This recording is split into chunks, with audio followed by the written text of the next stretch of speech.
everyone, and welcome to blog 52 of Tackle the Feelings Before the Behaviour. My name's Paula and I'm a psychotherapist working with families with kids under 5 years old predominantly. And my focus is on emotional regulation. So I teach all about managing emotions and how to help children through those difficult emotions in parenting, and even talking to parents about their emotions and people in general, all things emotion. But when it comes to parenting, we can't ignore the attachment relationship.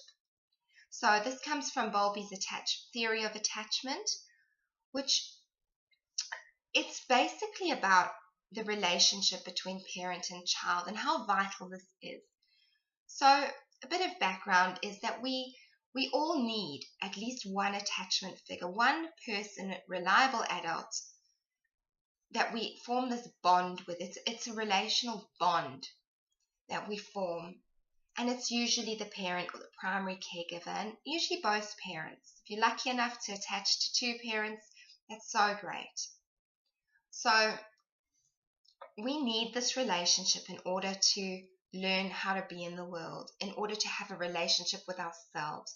So we learn how to love ourselves, trust ourselves, value ourselves through the love, trust, and valuing that we receive in this relationship. And this happens in the first 5 years predominantly. That's when this relationship is just so vital and important. And we want to nurture it. And we want to keep repairing it as it ruptures, because it's going to rupture from time to time because we are human and kids are completely dependent on us. So we're going to make mistakes and things are going to happen, and it's all learning. It doesn't mean that you're going to damage your child irreparably. That is absolutely not the case.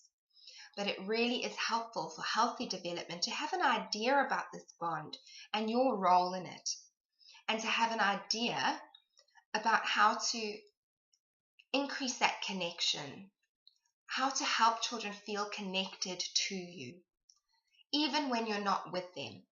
Because we all need that sense of belonging. We all need reassurance, validation, all those things I teach about in emotional regulation, which actually does help the attachment relationship so much. That's why I see it almost as above the attachment relationship, because it's one of the pathways, one of the biggest pathways you can do to get that attachment relationship. It's to tune into your children, their emotional needs, because under 5 years old, they're working predominantly from their limbic system, which is their emotional system. Their brains are not developed yet. They are unable to rationalize and make sense of things. They are still developing those neural pathways which are created so that you're forming habits and ways of thinking and seeing the world. Those are all still really developing. They don't have the tools to process and manage things. We teach that to children. And we teach it through modeling, through them watching and observing us and what we do and our reactions to them and things around us. And that we do it through actually teaching them, showing them what to do, telling them what to do instead. Really making things okay, making all feelings okay, cuddling and soothing and guiding and just giving that love and affection and helping them manage those difficult big emotions, because they just get so overwhelmed. And that's when we see tantrums and acting out and insecurities and all that type of thing, and anxiety and separation anxiety, because they're dependent. So if you're not creating that security and that emotional safety, they are going to feel insecure. And when children feel insecure, they often either withdraw or they act out. And usually it's an acting out, it's clinginess, it's not being able to sleep on their own, not being able to do things on their own, being overly cautious, really fighting for your attention, that attention-seeking behavior. It's coming out all the time and it's driving you nuts. And as human beings, our reaction to feeling smothered and clung to is to emotionally distance, or to actually distance ourselves. We're overwhelmed ourselves. So what we find is that parents get really overwhelmed and they can't actually physically leave their children. So they emotionally sort of check out a little bit. And you don't realize you're doing it, but it's a natural human reaction. It's your coping mechanism. It's your defense mechanism. And this might be for a number of reasons. It might be that you're struggling with your own mental health, or you've had a death in the family, or financial struggles, or you're having conflict with your partner, or you've got some big deadlines looming, work is stressful, whatever's going on, you can't cope with this. And your child's feeling really insecure, or they've got to change. Maybe you've got a new sibling in the home, or you're moving house, or the child's transitioning into prep school, or a new childcare, or their best friends moved away, or something's happened, and they're feeling insecure, and they're looking to you to create emotional safety. And if you're not doing that, the behaviors are going to escalate. And what we tend to do when children start acting out and being defiant and cheeky and everything is we tend to punish, because that's what our parents did and our grandparents did and people around us are doing, and it's been the dominant thing. And even childcare workers and everything are saying time out and isolate them and they'll learn. And we're getting it all wrong when we're thinking of punishment, because there are very few things that children actually deserve punishment for, if any, because this is the arena that they make mistakes. And often what's happening is twofold. One, they are having really big emotions that they don't know how to manage. And they are feeling scared and insecure, and that comes out as anger and frustration and needing you and trying to get your attention and trying to get those needs met in the only way they know how. And they don't have the tools, they don't have the brain development, they might even be modeling your reactions to things. So they are being naughty. Another one is that they are feeling very scared and unsupported and alone because they're not feeling that connection with you.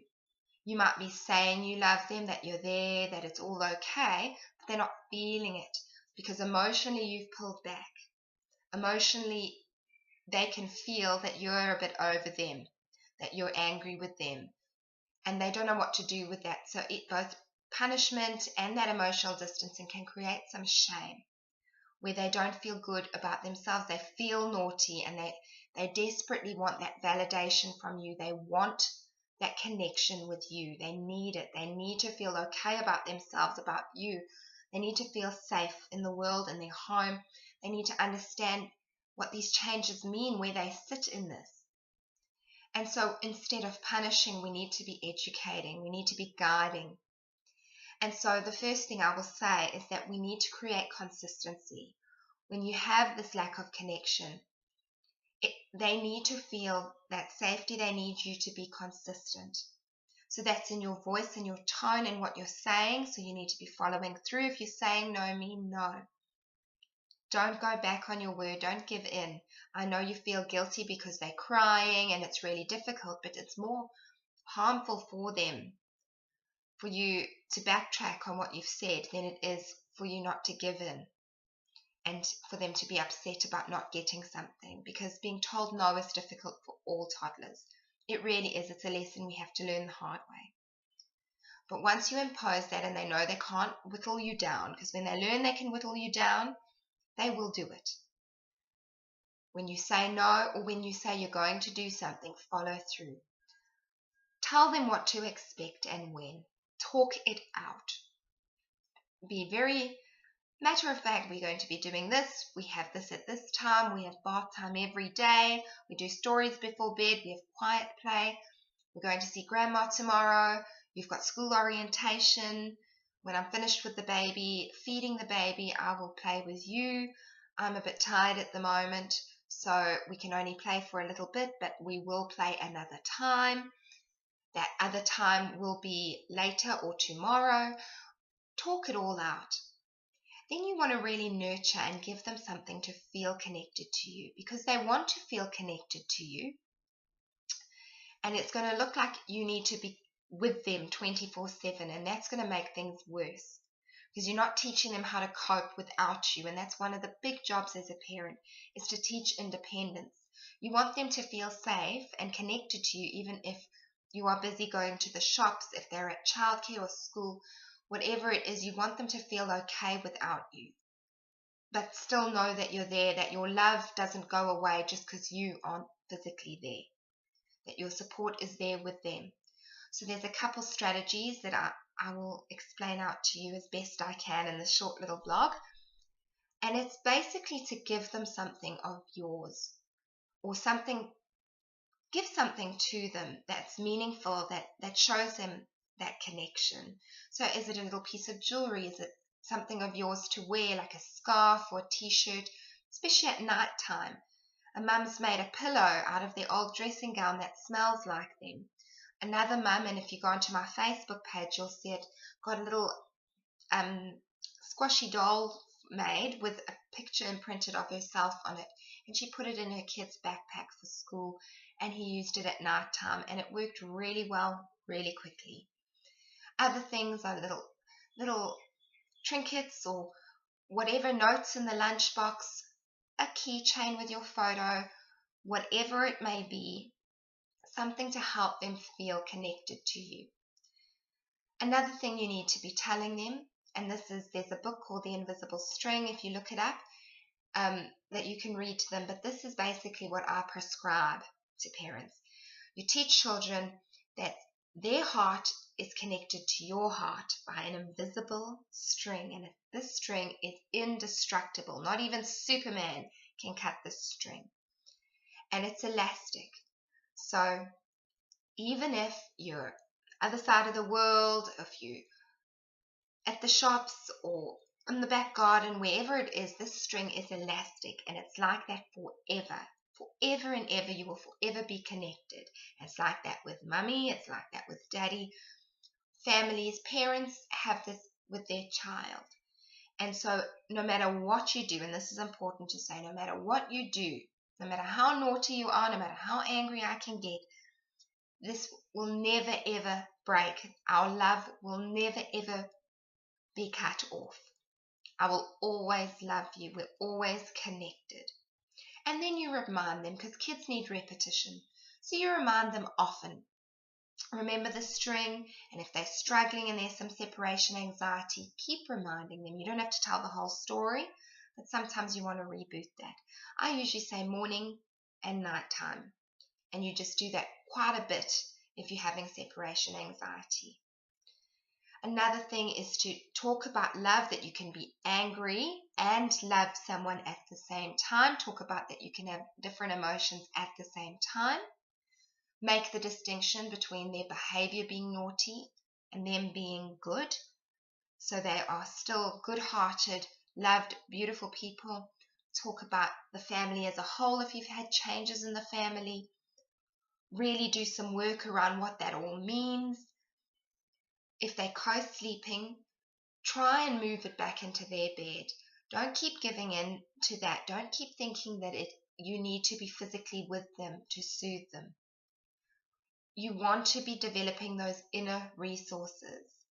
You want them to feel that connection, so you need to find some strategies and go into them and make their room okay. Make it safe. Do a monster check. Have a nightlight. Get up and be exhausted a bit while you guide them back into their room for a few nights. Put that effort in. And the last thing I'll say, which often happens when there's a lack of connection, is that parents are just overwhelmed. So overwhelmed. So it is imperative that you do some things for yourself to relieve that stress, to wring yourself out a bit. Self-care. Get someone to look after the kids. Spoil yourself and get a babysitter. Tag team with another parent. Get extended family in to help you.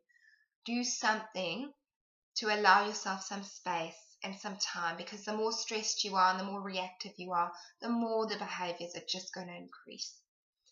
So you want to praise them and really encourage that separation from you, but give them something to help them feel connected to you. Really acknowledge that. Stay away from punishment. It does make the problem worse. If the problem is feeling connected to you, don't be a source of fear. So I hope that's been helpful. Have a great week. Bye.